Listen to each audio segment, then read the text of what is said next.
All right, DJ. Everybody has been dying to know how did your son's Mexican themed birthday party go? Incredible. Mexican Mickey Mouse speaking Spanish the entire time. It was like, arriba, arriba. There's a lot of that going on and some good chorizos. It was all fun. Nice. Did you have tequila? No tequila. Braylon doesn't like the taste. Oh, the 3-year-old doesn't like tequila? He doesn't like it. That's unfortunate. All right, it's Loaded Box Podcast, so let's get loaded. And with that, welcome to the Loaded Box Podcast. Well, we never finished first because we finished last. One day we got to come up with an intro. One day. One of these days we'll get it. Hey, everything's a process. Every single thing's a process. Well, whatever you just said, this is the Loaded Box Podcast. We are your hosts, Ben Morgan and DJ Primo. And if you're a little bit confused about the intro, it's because you didn't listen to our last episode where DJ's son was about to celebrate his 3rd birthday party and he was going to get freshened up. He went to go get his hair cut prior to the birthday party. And in case you didn't know, DJ is half black, and the person cutting his child's hair thought he may have been, what was it, Mexican or Puerto Rican? Latino is what they said. Oh, Latino. So he joked that he was going to have a Latino-style birthday party for his child. Yeah, I guess. Nice. Well, now that all makes sense, we are back. It is NFL Week 7 already, DJ. It's Week 7, and this is our preview podcast. We're going to be talking some daily fantasy sports bargains, our stacks, our advice, some start-sit questions, some against the spread gambling picks. So with that, DJ, how are you feeling about some daily fantasy this week? You got your eye on a couple of guys? Are you doing a stack? Are you doing bargains? What's your feel for this week? I feel like I have a good feel of this week. For some reason, I don't know why, but I just feel good about this week, both daily fantasy and bounce back in the old ATS against the spread picks. So I'm ready to fucking light it up, boy. All right, let's hear it. What's your quarterback selection for this Week 7? So, I guess this is a bargain quarterback because quarterbacks are so damn expensive in general. So my quarterback this week is Mitch Trubisky. I'm playing him. I'm locking him in $7,500 versus New England. Now hear me out. This is in Chicago. New England has given up 15 passing touchdowns this year so far. That's tied for second most in the NFL. Bottom half of the league in yards given up to the year. Trubisky and Nagy are trending up with the talented targets that Trubisky has. He's finally able to utilize Cohen. He's got Allen Robinson. He's got Trey Burton. He's got Anthony Miller, who looks like the future Antonio Brown. He's got and Taylor Gabriel. He's just got so many weapons that they're finally using. And I had to ask, were the Bears looking towards the New England Patriots when they played the Dolphins? I don't know. It sort of seems that way, but at the same time, so they got shut out in the first half, but then in the second half, that offense couldn't be stopped. They were starting deep on their own field. That one drive, I think, started at their own 1 or 2 yard line. They were going down the field in 3 or 4 plays. It's not like the offense was sputtering. It was, if anything, it was the defense, which makes your Trubisky pick great, because I was actually, after I talked about my quarterback, I was going to ask you, Trubisky has put up 43 and 28 fantasy points the last 2 weeks. I was going to set an over-under at 25 and see what you would take. Oh, my God, that's tough.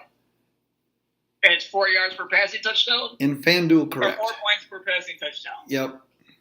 That's really tough. That's a really good number. I'd probably go over against this New England, because I still think this New England defense, they're a little better with Dante Hightower out there, that's for sure. But I feel they're playing at home. I expect Trubisky's rise to continue. Yeah. So I probably would go over, but it's going to be tight on that one. But either way, you're getting around there. You're getting a good score. Yeah, absolutely. And I'm with you, man. I mean, I don't know if they were looking past the Dolphins to New England, but I'm going to talk a little bit more about this game moving forward. So I'll move on to my highly anticipated stack of the week, where I talk about the quarterback that I would like to use, along with a receiver or tight end that he plays with. Obviously, you know what a stack is. So get this, I'm continuing that trend of going against the Tampa Bay Buccaneers, and this week it happens to be the Baker, Mr. Mayfield, and Juice Jarvis Landry. Baker is 7,100. Juice is 6,500. They're in Tampa. It was a rough week last week. Jarvis Landry had 9 targets, only 2 receptions. This week, they literally run into the best thing that can happen to a struggling offense. Tampa Bay is 31st in overall defense and fantasy points, dead last against the pass. Landry has been, if you take away last week, he's been fairly consistent. He's been between 9 to 16 fantasy points each week, and that's with only scoring 1 touchdown the entire season. If you look at Tampa Bay's defense, where is their strength? If they have one, it's probably against the run because they're only giving up the 5th most fantasy points to running backs. So I'm thinking Duke Johnson, Carlos Hyde, Nick Chubb. I mean, they've been having solid days kind of like throughout basically throughout the entire year. I could see them taking a step back to the passing game this week. So I think Landry's going to continue to get his targets. FanDuel for sure is half PPR. Mayfield still has that ability to run. So I think this is a solid stack, but not only just a stack, you're getting a potential bargain at each player at 7,100 and 6,500. How about that? I disagree with the Carlos Hyde theory. They had a bad week last week on the ground, number one. Number two, with his percentage uses, I really see him bouncing back, but that doesn't matter. So since you just talked about Jarvis Landry, I also have Jarvis Landry as my bargain wide receiver this week. Nice, we can just skip right to that. So I'm just going to jump into it. Perfect. All I said, I'm kind of going to repeat what you said, so I don't have to really go over it too much, but I said Tampa is playing, so you know there's going to be scoring. Yep. Tampa's tied for, you kind of mentioned some of this, I don't know if we have the same numbers, but I have Tampa's tied for first with receiving TDs given up. So the last in the league with the most amount of TDs given up. That's 16 touchdowns, third in yards total given up. So they just give up yards and touchdowns in the period.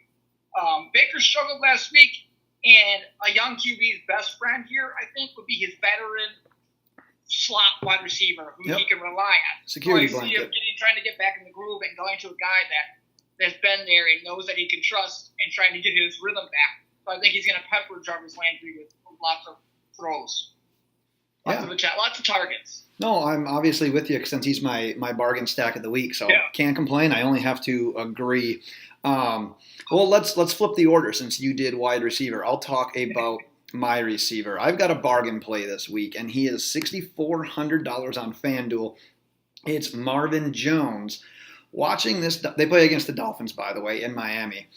Watching this Dolphins defense, teams are basically exploiting the other quarterback not named Xavier Howard. I think that Howard is going to see some Marvin Jones, but more often than not, I think it's going to be Galladay. And if you're going to decide between the two, I'm taking the cheaper guy usually always in this. So I'm taking Galladay. I'm taking Jones. He's $600 cheaper than Galladay. Look at what the Dolphins did last week.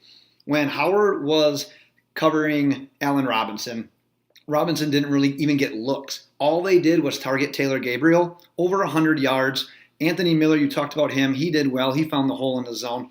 You're basically targeting whoever isn't getting covered by Howard. So I think that's going to be Marvin Jones more often than not. I actually flirted with the idea of using Stafford and Marvin Jones as my stack of the week. I'm just a little bit more comfortable with that Browns one this week, basically because it's a bargain stack. But regardless, I'm going to find room for Marvin Jones in my lineup at only $6,400.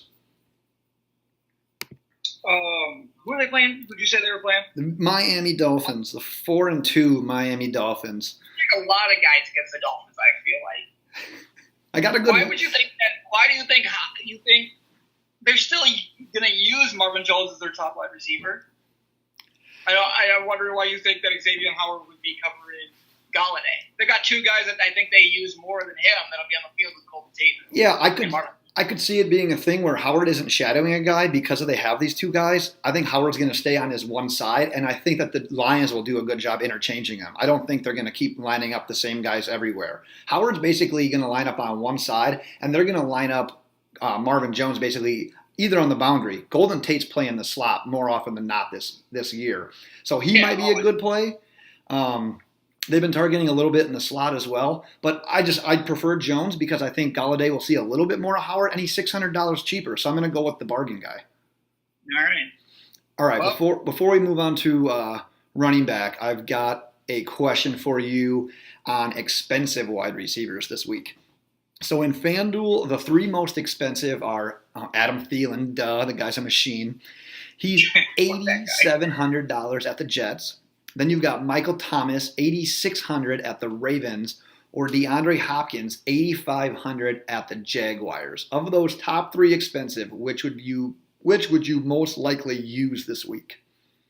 Watson is hurt, plus Ramsey on Hopkins, so I'm going to eliminate him immediately. I think I'll get into that game eventually, so we'll come back to them. Looking forward to it. I already forget who I'm just thinking in my head. Thielen's 8,700. Michael Thomas is 8,600. Michael Thomas versus the Ravens. The Ravens. Ugh. That's such a hard one.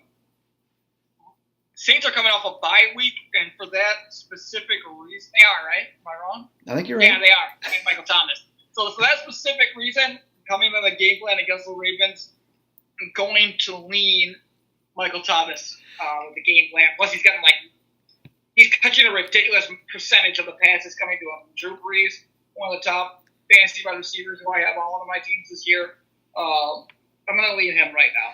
Yeah, I have the same theory that you do on that one. Like, I would avoid Hopkins. He's kind of matchup proof. Like, you have to start him regardless in like a redraft league. But in FanDuel, where you can play more matchups, yeah, I'd probably avoid him this week. And you nailed it with Thomas. The guy is getting targeted an unbelievable amount. I think for a while there, he still might be on pace to like break the reception record for how many balls he's catching on a weekly basis.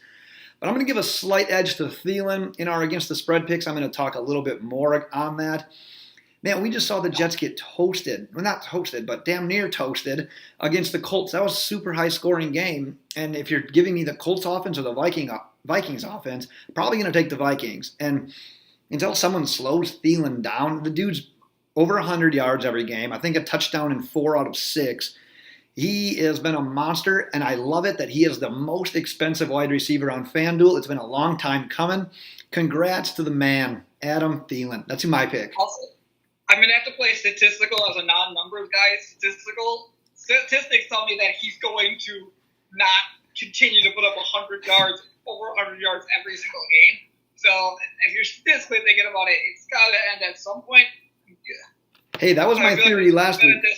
That was my theory last week with my stack of the week, and that's why I said play Diggs over Thielen. But I gave myself an out. I gave myself a little wiggle room. I said if you prefer Thielen to Diggs, plug in Thielen because you can't go wrong with either. And clearly Thielen was the better play. Plus, your old AD is the reason he's in the NFL at all. So bingo. All right. You want to talk a little bit about the running back? I got my running back. So this is kind of weird what I'm doing here. So I'm going Tarik Cohen here, 6,600 again versus New England. But this I'm considering like a weird stat because Cohen is a running back, but Nagy's playing him in different ways where he's catching the ball, running the ball out of the backfield. And he knows how to play against this New England defense. I mean, you saw him in week 1 last year against the New England defense, and Kareem Hunt just put up ridiculous numbers. He's his best. Cohen is Nagy's like best mismatch. Like he's a guy that you can use in multiple different ways. But he will be using Cohen out of the backfield to catch the ball, to run the ball, and a bunch of different situations to find statistical advantage. So with the half point PPR, and I imagine he'll be used on both the ground. I'm really liking that matchup. Plus the fact that Howard's usage is going down while Cohen's is going up. Every single week. I've seen a lot of that, and that makes me I'm weirded out by that because I really think Jordan Howard's a really good running back, so I feel bad for him, but it's a weird bargain stack, but a bargain stack I really like because he's like the year Ty Montgomery went wide receiver running back, and it was like a cheat code like 2 years ago. Right. And everybody could put him in their lineup and get all these PPR points also while he's getting the ball on the ground, so it was like double the points. I like that. I think that's the same situation here with Cohen. Yeah, and I think this is episode 158, and this has never happened before because my bargain play running back is Tarik Cohen. Boom, yeah, believe it or not. I don't have much else to add to that. Ability to run catch, it's half PPR in FanDuel. We just saw the Patriots struggle against Kareem Hunt. And you said Cohen's biggest strength is as a pass catcher. He'll get a couple carries, but more often than not, he's a weapon out of the backfield, and that just is a great play. So maybe if you don't use him in your running back slot, throw him in as your flex play. Cohen, like the entire year, if you look at his game-by-game statistics, he got out to a little bit of a slow start. Last 2 weeks, 27 and 20 FanDuel points in the last 2 weeks. Howard snaps are decreasing. Cohen snaps are increasing. I still think it's a likely bet that Howard ends up with more carries, but I wouldn't be surprised if Cohen gets more touches. So, yeah, bargain running back. I'm with you on Mr. Cohen. Before we move on, since we had the same guy, all right, I don't know that I've seen a running back at this price before. Todd Gurley is $10,200 on FanDuel. You're like, really don't want you to use it. Exactly. So there's my question. Is that too much to invest on a player, or would you consider putting him in your lineup and then totally, like, you got to surround him with a bunch of bargain guys? You might get another expensive guy, but just think about your answer and listen to these. 22 points is the lowest output he's had all season on FanDuel. He's averaging 28 FanDuel points per week, and the last 2 weeks he's been over 30 both of those weeks. If you can guarantee me he's going to have those numbers, it's like he's almost worth the price. But at the same token, it's like, man, if he has one off week, if he gets hurt early, if anything bad happens, even if he gets like 50 yards and a touchdown, $10,000 is way too damn much for one player. So what are your feelings on that? Who do the Rams have this week? You know? I do, but I don't remember now. It's the Great. 49ers. Well, wow, that's a good matchup. So here's the thing: with obviously FanDuel is like, hey, if you're gonna take this guy, we're gonna make it so you can take a bunch of shots in the dark. So if you're really confident in the guys that like Ben and I are giving you, like if you like a lot of these bargain picks, if you can find a couple more, then a guy scoring like that, you know, that many. I mean, you're gonna have to take a quarterback that's like in the 6,000s. You're gonna need a little Baker. Yeah, I mean, not really, but in order to like make it worth it, it's really tough to say. It's you could probably afford one more guy that would be around the 8,000 mark. Yeah, and then you have to go all like 6,500 and lower. Mm-hmm. I don't know. I wouldn't do it in a tournament. I might do it in a head-to-head matchup and take a shot because you're playing against one guy or just a couple of guys. So if you want to make sure you get that high output and then take a bunch of shots against somebody, then yeah, but it's real tough. Yeah, I think I'd have to pass. I saw that number and I was like, okay, I'm bringing this up because I don't know that I've seen a player at that number before. It's pretty outrageous. Yeah. But man, he's living up to it. 30 points back-to-back weeks. If you can guarantee me that, maybe I'll try to make it work. But yeah, I think if I have to make a call, I'm going to try to go somewhere else. Do you want to move into your flex play of the week? I have a flex. So the reason I didn't have Target going on the flex is because I obviously have a wide receiver in the flex. Otherwise, I look like an idiot. This right here is more of a gut pick. This is my Devin Funchess special gut pick. I'm not taking Devin Funchess, but last week I gave you the gut pick of Devin Funchess, and he worked out pretty damn well. So I'm going. This one's in between bargain. It's not the bargains in the 6,000 that we gave you, but it's pretty close. $7,100. Sticking with the same game, the Bears versus the Patriots. I'm going Julian Edelman. Ooh. Look, the Bears are the best team in the league, like rushing the passer. Just I think straight up the best defense in the league in general. Brady's going to have to get the ball out of his hands really quick, and he knows that. And Belichick knows that nobody game plans, I think, better against these situations than these two guys. And I think who would you say his favorite target is when he needs to get the ball out of his hands like that? Oh yeah, I mean we're seeing Josh Gordon's snaps increase, but he's still not going to play that role of like the quick inside wide receiver. He's going to have his like, I don't want to compare him to Moss, but for the familiarity purposes, yeah, Gordon would be your Moss, and Edelman, yeah, he's your Welker.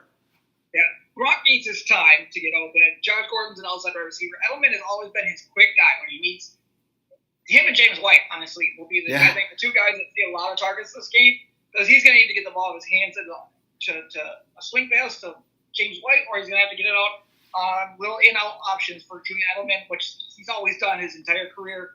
Brady with Welkers, the Edelman, to Amendolas, better than anybody. So I just see Brady working Edelman over and over and over again on whoever's on him and working that matchup and trying to get the ball out quick so he doesn't have to deal with Khalil Mack shitting on his face. You know, maybe that's the theory. Maybe that's the way you can use Todd Gurley, though. You put in Gurley, and then you can have Cohen, And then at wide receiver, you can put in Edelman, and then your flex, you can use James White, and you get all these pass catching options. Maybe that's the way you can do it.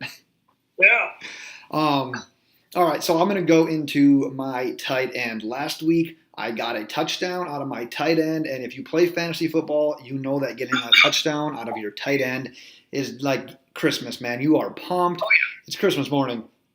I used Trey Burton, by the way. I don't know if I said that. He's still only 6,000 this week against New England. We've talked a lot about that game so far.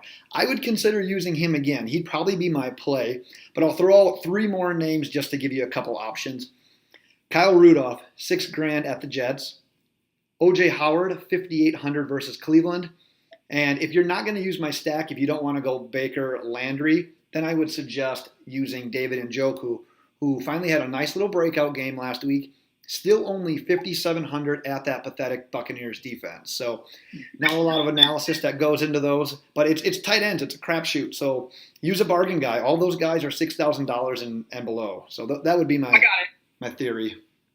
Put a bunch of tight end names on a dartboard and just fucking gun it at it. Whoever you hit, take it. I'm sure that's maybe your best option with tight ends out there right now. It might be. And then if you get it wrong, you can't even blame yourself. You'd be like, oh, I had a bad toss. Yeah. Like, hey, I didn't fucking dart. God made that decision for me. I didn't make it.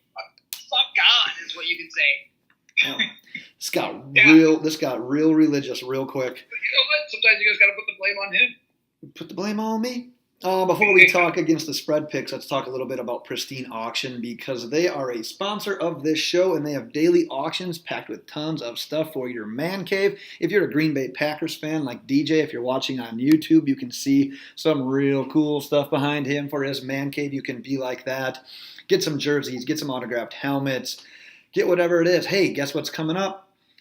Thanksgiving. You got to be thankful. You got to get someone a Thanksgiving gift before Christmas. So, hey, if you're looking for a gift maybe for your father-in-law, for the ladies listening out there, boyfriends would love something like that. For the Loadbox podcast. Exactly. Don't be getting him chocolates or flowers. That's girl gifts. I don't want that. Hey, you know one time a girl got me flowers for Valentine's Day?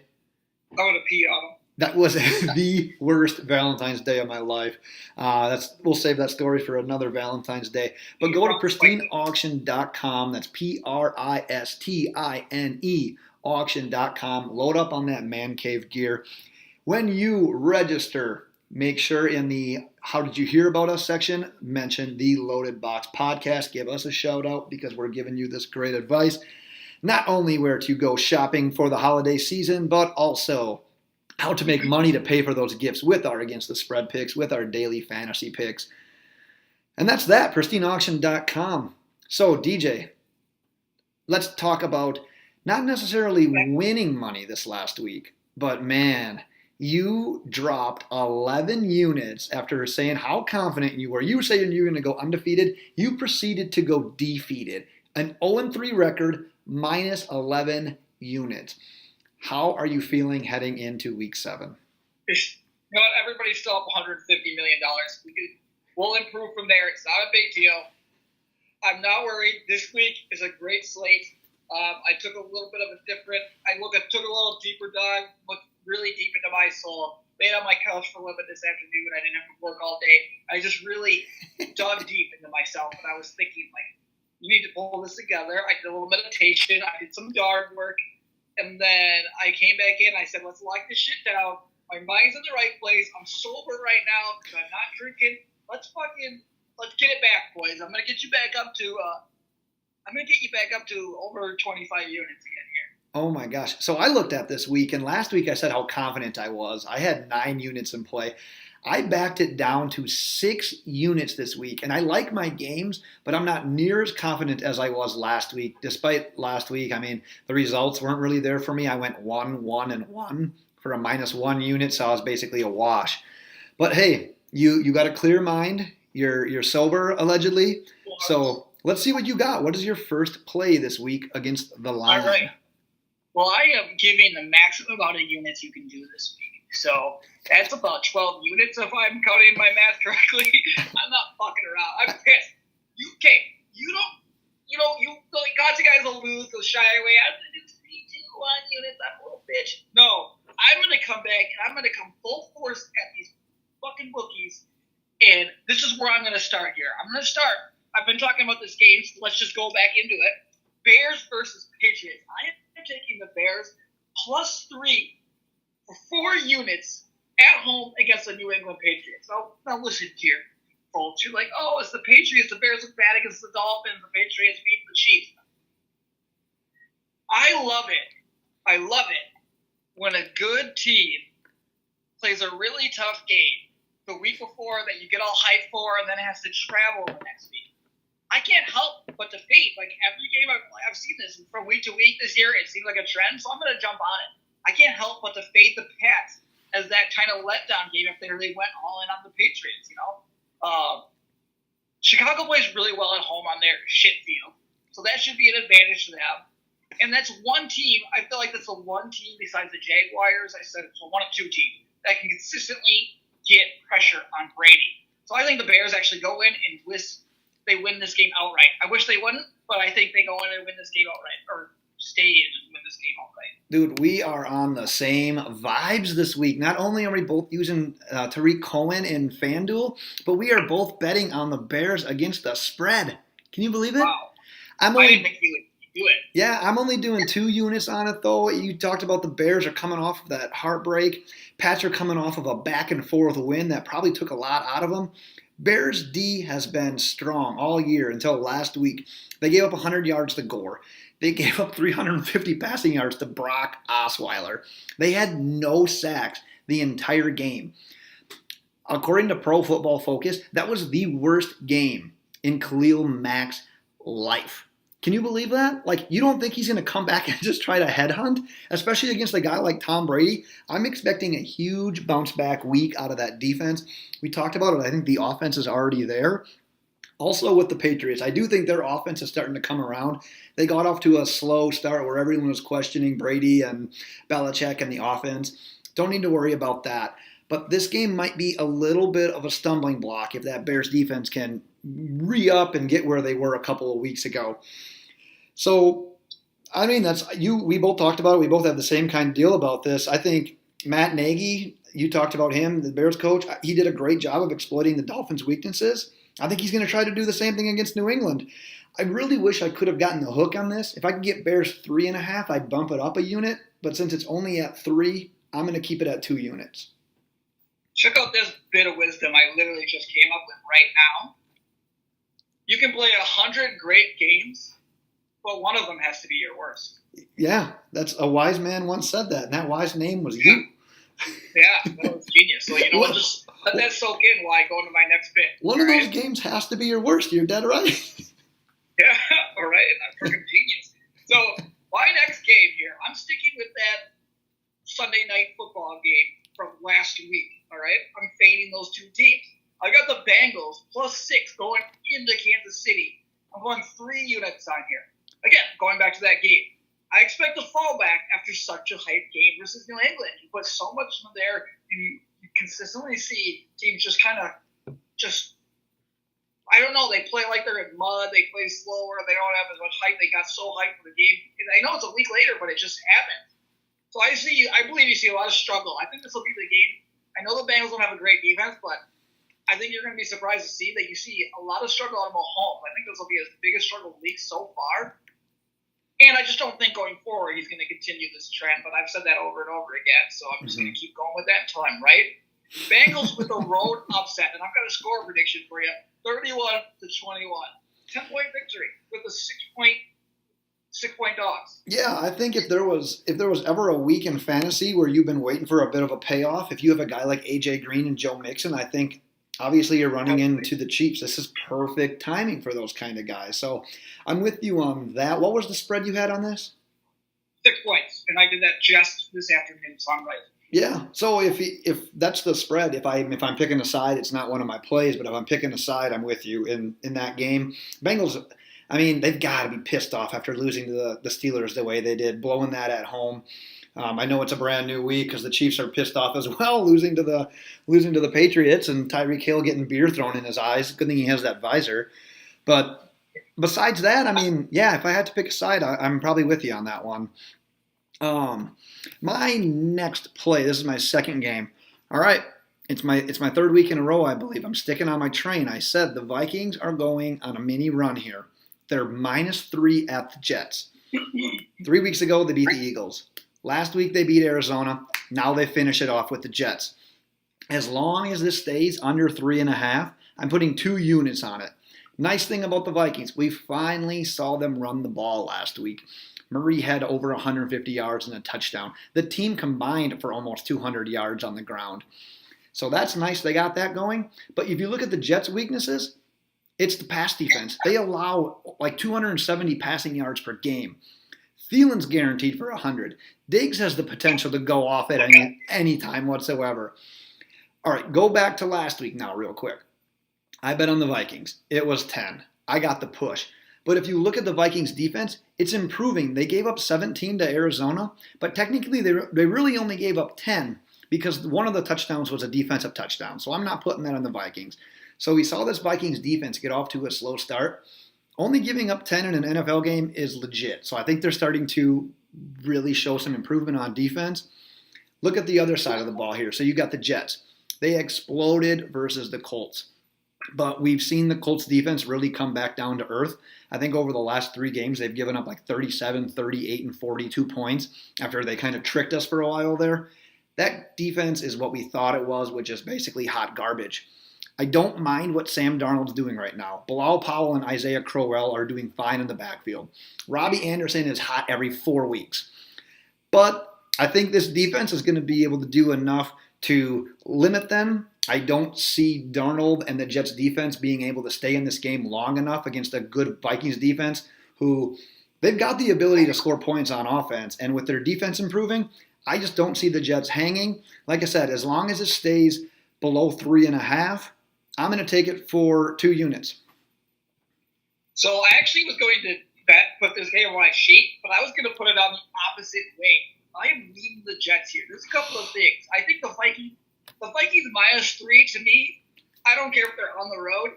This kind of stinks. They're not traveling far. It smells a little funny. Yeah. You're going to New York or New Jersey, wherever the fuck you want to call it. Get off my dick. Only 3 points doesn't say. I would think more like 6, 6.5 would make more sense. Sam Darnold is playing really well. I don't know why you say you're kind of like what he's doing. He's been playing really well the last couple of weeks. Yeah, because there's still that random interception now and then, and it's still a rookie going against, I think, a good defense. So that's my hesitation. Average defense right now. Crowell is playing really well. Bilal Powell is playing well. Sam Darnold's got actually a good amount of targets out there that he can use with Anderson. For some reason, Pryor decided to catch a couple of touchdowns on Nunwa. But I don't know. I just feel like the Jets are going to, just with this line, I feel like the Jets are going to win. So when I see something like this, I think there's going to be like 70% of the bets on the Vikings. And that's like, okay, I'm going with the Jets then on that. I'm going to guess the experts are going to be on the Jets side. I probably will bet on this game on Sunday, and I think I'll bet the Jets. Well, I've already said my piece, so I don't want to fight with you anymore. We're just going to have to agree to disagree. You got your third one ready to roll? I'm going. All right, number 3. This is my 5-unit play. And this is another one where I'm looking and I'm like, where is the general population going to go heavy? This was another I think it'll be like 65 to 75% public on the opposite side of my bet. And that's why I love this. I got Jaguars -5 at home versus Houston. Look, my assumption, like I said, public money, all on Houston. After that Jaguars performance, garbage performance, Ramsey, all angry in the locker room. People are going to think that they're dysfunctional, talking shit about Blake Bortles. Don't do it. Don't talk shit about Blake Bortles. I see a bounce back coming here. I still think this team is one of the best in the AFC. I still think they have a top 3 defense in the NFL. Deshaun Watson is injured, right? He's got this broken rib and lung issue. He uses as a lame excuse probably for just like why he's sucking, but he just sucks. Okay, Deshaun Watson's not good. Period. There's no injury. He's just not good. He's bad. Lock that in. Never going to be good. All right, we got you. You don't like Deshaun Watson. He stinks. Here's what it is. Never back down unit-wise after a tough week. Bet and bet confidently. Dive deeper into the hole. I'm going to make the bookie my bitch this week. You're going to make it with me. Let's go out there. and take that bookie and pile drive him into the ground this week with these money bets. Let's go. All right, I would try to agree with you, but I told you that I'm done betting on the Jags for quite some time, so I don't even want to I got to the Jaguars game on the list, and it's not that I'm betting against them either. I get to the game and I treat it just like a Miami Dolphins game. I've said this on the podcast. I just flip right over it because I don't bet on or against my team. I am treating the Jaguars the same way until at least, what week is it, 7? Let's go with week 12. Not touching a Jaguars game until week 12. I'm just writing them off. So I see that -5, and I'm like, people are going to be all over Houston because they said the Jags give up 41 against Dallas. yeah. It's money in the bank. You give me that, I'm going to see you guys betting. I'm going to go the opposite. I'm going to take that money you're giving to Vegas and put it in my pocket. Hey, a wise man once said, every team has to have their worst game at some point, right? I kind of said it that way. I said you're going to have 100 great games, but one of them has to be your worst. All right, I tried to spin it into your favor, and you had to correct me. I know, but it sounded way cooler when I said it. Well, can't win them all. All right, let's go into my last one. I've got a road dog here. I'm road dogging it. Carolina Panthers +5 at the Eagles. And I know the Eagles just had an impressive win last week, but was it impressive because they finally looked good, or was it impressive or because they were going against a weak opponent? It was only the New York Giants. And yeah, the Carolina Panthers, they were on the opposite end of the spectrum. They had a bad loss to a lesser Redskins team. And I am a believer in the Eagles this year. I think it's going to take some time for them to reach their maximum potential on offense. You've still got Wentz working his way back. You lost Ajayi. They got to figure out the rotation of running backs. Alshon Jeffrey's only, 3 weeks back in now? I think it's going to take them a little bit of time. But they're still a 3-2 team. They've had a couple of losses. But actually, I don't know if they're 3-2. I think I hit the wrong thing there. But regardless of their record, I think that they're going to be in the running when it's all said and done. They are a good team. But right now, you've got the Panthers, who are a 3-2 team. And we've seen the Panthers under Cam Newton have some bad losses like this and then come back the next week and basically look like the best team in the NFC South. They can play a little up and down like that. Looking into matchup-wise, the Eagles are really good against the run. But you know that McCaffrey's going to get his. And look what Saquon Barkley did to him. It might not have always been there on the ground, but they dumped it off to him. He was a pass-catching machine. Christian McCaffrey's the same way. He's going to get his. He's going to get it done. The bad thing about the Eagles' defense, they've been giving it up through the air this year, although 270 yards per game. And yeah, Newton doesn't have all these weapons on the outside. Outside of Funches and McCaffrey, it's what really is there? You got a rookie and Moore. The one nice thing, this is the second week back after that injury to Greg Olsen. He's going to be a little bit more involved. He's a nice security blanket. Him and Newton have a great relationship with each other. They're going to get it done eventually. I think he's going to have a nice week. This game looks like a game to me where it's last team with the ball has a chance to win. I'm not sure that I want to predict an outright win, but if I'm getting more than 3.5 game with teams that are squared off that are, in my opinion, fairly equal, I'm going to take the team that's getting 5 points. So in that case, I'm taking the Panthers. It's a 2-unit play. Winners. I'm on the opposites. I'm not in agreement on your picks. Oh. This is another one I looked at. I like Philly in this game. I saw the -5, not looking so hot. Here's what I like about Philly. You talked about it a little bit, but I think their run defense is so good. They don't have to in this game. They're not going to have to commit to that run defense. They're gonna bring the normal 4 or 5 guys, be able to stop the run.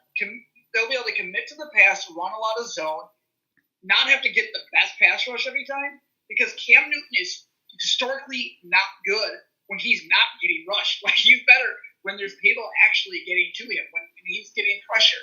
So I think they're able to stop the run without bringing a lot of guys, because that's how good they are up front. And Cam Newton's going to have trouble against the zone defense where he's having time, which is weird, but he's significantly worse when he has time to throw the ball. That's just what he is. In Philadelphia, again, on that field, really weird place to play. I like Philly in this game. Well, once again, I've said my piece. I have no other words, so we're going to have to agree to disagree. So we agree on the Bears. The rest of them, we can tell each other to go F each other. Nice. Let's hit a couple of start, sit fantasy questions. All right, this one is you got to pick one. between these two teams play each other, by the way. Your boy, Kenyon Drake or Kerryon Johnson? Ugh, I hate both of that, guys. I think that Kenyon Drake has a better chance of seeing the ball, where Kerryon Johnson will be forgotten like Aaron Jones after a few carries, or like 5 yards per carry. They'll just like they had in the run and throw it. So with how they're going to use Drake, hopefully he's getting targets. I'm not using him, but if I have to play one, I'm playing Kenyon Drake. I think he'll be the more consistent guy that I would trust, just because of the ability to catch the ball. I don't trust Brock Osweiler that much. Well, let's keep the streak alive. I'll go the opposite way on that, and I think it's because the Lions will see what the Bears did to the Dolphins last week, and they'll say, oh, let's throw the ball to our playmaking running back. And I think Johnson will not only get it done on the ground a little bit, but I think he'll be productive through the air. Versus, Theo Riddick. He's all right, but I mean, if you're, obviously this is the matchup, I'm taking Kerryon Johnson.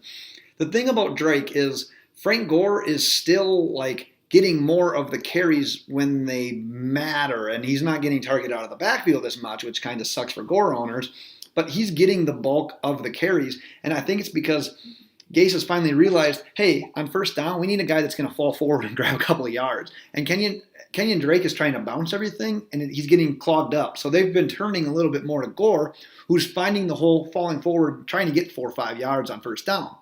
So I think that's where it's like 4 carries per game, so he's trying to turn it into a touchdown every time. He's got to try to make a name for himself. I don't disagree with it. But if you're going to give me 3 carries, I'm going to try to make something out of this. Yeah. I just think both of them are a little bit inconsistent. You don't really want to start either of them, but if those are your options, we're going to go different here. I have to go with Kerryon Johnson. Either way. Let's do one more. It's another pick. It's a battle of running backs. It's Alex Collins, who's home against the Saints, and Isaiah Crowell, who's home against the Vikings. Alex Collins? That's against the Saints, right? Yes. Yeah, Alex Collins. I don't think there's much of a thought. Vikings defense versus the Saints defense, Alex Collins. Not even a thought. I don't remember the exact stats on this one, but I feel like the Saints defense has actually been pretty decent against running backs so far this year. So I think it's closer than what you're giving it credit for. Plus, Isaiah Crowell, I mean, he was a little bit dinged up last week. He was questionable going into the game. He still got carries. 2 weeks ago, though, he was damn near like 200-some yards. He got close to like 30 or 40 fantasy points. It's an anomaly. It's an anomaly. I'm not a Crowell believer. I think Crowell follows a better back in that. And I hate Isaiah Crowell just because I have a vengeance against him in general after last year. But oh, yeah. From now on, I got to just not put any questions that involve Isaiah Crowell. Like, I'm just throwing those out. The Ravens are going to commit to the run, and they're going to run the ball no matter what. He's going to catch the ball a little bit out of the backfield as well. Hopefully, did he have 1 or 2 touchdowns this last week? Collins had 2. 2 touchdowns. So I'm favoring Alex Collins. I think he's a better running back, period, and they're going to run the ball more, so he's going to get more usage. Yeah, I'm not too huge on either of them. I guess if I had to pick, I don't know. I see the Saints and the Vikings putting up points, so I think both teams are going to end up having to throw, and neither of them are a pass-catching back, so you're not really going to be able to rely on that. So I guess, gun to my head, I'll finally agree with you. I'll go with Alex Collins. I don't think he's going to put up 2 touchdowns, but no, it's closer than what you think. I don't care what you say. I don't think so. We'll see. We'll come back to this. I'll mark this down in my notebook. All right, mark it down. Do you got anything else you want to cover today, or should we kick it off at week 7?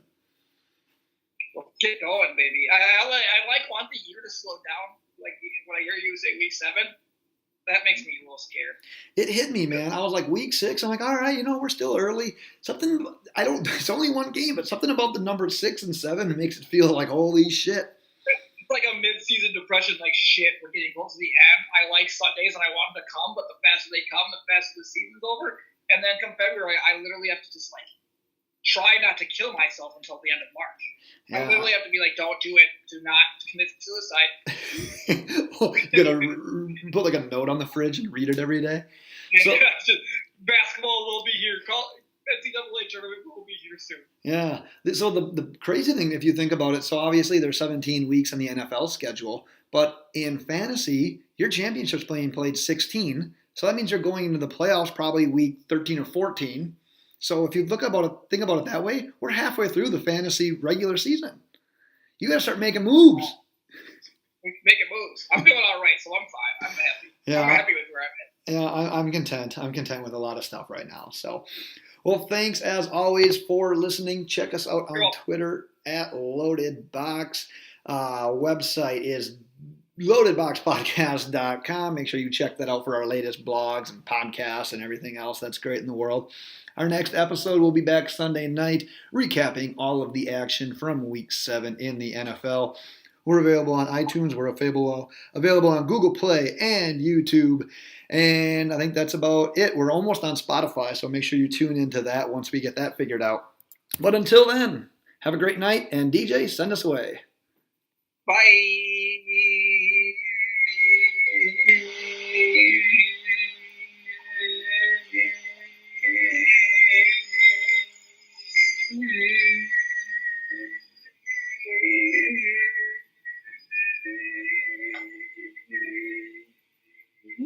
Oh, he died.